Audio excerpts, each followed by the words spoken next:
ජීවිතේ බේරගන්න පුළුවන්, ගොඩ ගන්න පුළුවන් අවසාන ජීවිතේ මේ ධර්මයේ ඇහෙන අවසාන යුගය. ඒ නිසා ධර්මයේ හැසිරීම පළවෙනි තැනට ගත්තා කියන එක වැරද්දක් නෑ.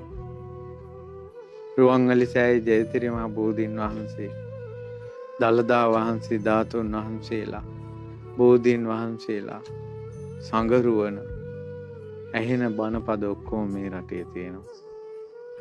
කාණ්ඩ බොන්ට අඳින්න දුෂ්කරතා තියෙන්න පුළුවන්. කනවා බොනවා කියන එක සතාසිව් පවා කරන එක. ඒ නිසා අපිට වෙන මොනවත් නැති වුණත් දහමෙන් පිළිසරණක් ගන්න තිබුණොත් ඒක ලොකු දෙයක්. ඒ නිසා දැන් අපිට తాවකාලිකව ලැබෙන දැන් ඔන්න චූටි මේ දූලා ඉන්න ඉස්කෝලේ යන කෙල්ලෝ ඉන්නවා. මේ කෙල්ලෝ අනාගතේ කසාද බැඳලා කුයි වාගේ ස්වාමි පුරුෂවරු මුණ ගැහෙයිද? බොනේ උන්ද සල්ලාලයෝද දහා දුක් දෙන අයද කවුරු මුණ ගැහෙයිද කියලා ඉස්කෝලේ යන ළමයි දන්නවද? ඔය hina වෙවි ප්‍රිය සම්භාෂණයෙන් ප්‍රිය සල්ලාපෙන් ඔය කෙල්ලෝ ටික hina වෙවි කොල්ලෝ ටික hina වෙවි ගත කළාට අනාගතේ මොන දුක් අන්දරාවක් හංගගෙනද මේ hina වෙන්නේ. දැන් ඇඩු කඳුලින් ඉන්න අම්මලා, දැන් ඇඩු කඳුලින් ඉන්න තාත්තලා උන්දලත් ඉස්කෝලේ යන කාලේ hina වෙවි ඔහි ඇවිත් හිටපයි. කවදාවත් හිතුවේ නෑ මේ වගේ දුකක් අරගහ ගන්න වෙයි කියලා.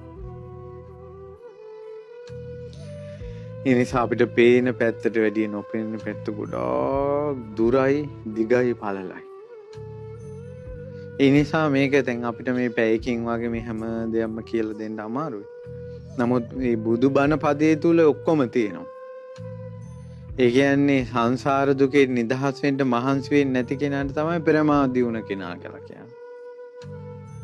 සසර ගැන හිතන්නේ නැති කෙනාට තමයි ප්‍රමාදී වුණා කියලා කියන්නේ.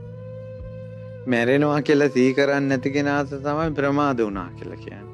මැරිලා ආයෙ ඉපදෙනවා කියලා සිහි කරන්නේ නැති කෙනාට තමයි ප්‍රමාද වුණා කියලා කියන්නේ. අන්න ඒ කෙනාට සැප විදිහට පේන්නේ මේ දුකක්මයි සැප විදිහට පේන්නේ. අප්‍රිය දෙයක්මයි ප්‍රිය විදිහට පේන්නේ. අමිහිරි දෙයක්මයි මිහිරි විදිහට පේන්නේ. පෞල් ජීවිතේ අපායක් කරගෙන ඉන්න අයගෙන් ඇහුවොත් එහෙම ඔයාලා ඉස්සෙල්ලාම ওই ගෑනු ළමයා දැක්ක දවසේ, ওই පිරිමි ළමයා දැක්ක දවසේ මොනවද හිතුනේ කියලා? හිතලා තින්නේ මෙයා තමයි බඹා කිටු එක්කෙනා කියලා. මට සංසාරේම මම පැතූ එක්කෙනා මෙයා තමයි මගේ ජීවිතේ කියලා දැක්ක ගාම හිතෙන්නේ. නමුත් ඒ දුක නේද? දුකක් නේද එදා සතුටක් විදිහට පේන්නේ.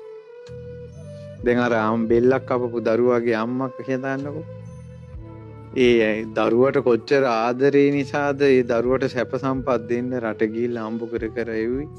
ඒතර ඒ දරුවා හොඳට අඳිනකොට වහන ගන්නකොට කොච්චර අම්මා හේනින් සතුටු වුණාද?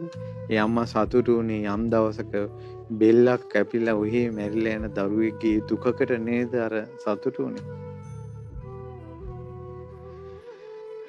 ඒ නිසා අපේ ජීවිතේත් යම් දවසක දුක් කල්පනා කරන්න. දුක එනකොට මං මේ දුකට නේද එදා සතුටු වුණේ කියලා.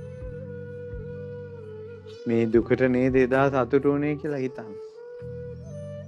එතකොට අපිට තේරෙයි. එතකොට අපිට සතුට ස්වරූපයෙන් අපිව වටේ එක දේවල් වැඳ ගන්නකොට අපිට කල්පනාවක් එයි මේක නිසා දුක හට ගන්නවා.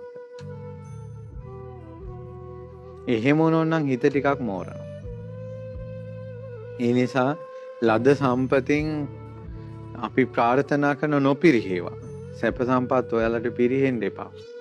ඔයාලගේ සැප සම්පත් දියුණු වේවා කියලා අපි ප්‍රාර්ථනා කරනවා. නමුත් සැප සම්පත් වලින් මුලා වෙන්න නම් එපා. පරණ දුක අමතක කරන්න නම් එපා. ඉදිරියට දුකක් තියෙනවා කියලා අමතක කරන්නත් එපා. පුළුවන් තරම් පින් කරගන්න, කුසල් කරගන්න, යහපත කරගන්න, ධර්මය අහන්න, දුක් විඳින සංසාරයෙන් නිදහස් වේවා කියලා නිතර හිතන්න. අද දවසේත් මේ රැස් කරගත්ත පින ඔයාලට මේ දුක් විඳින සංසාරයෙන් නිදහස් වීමට හේතු වාසනා වේවා.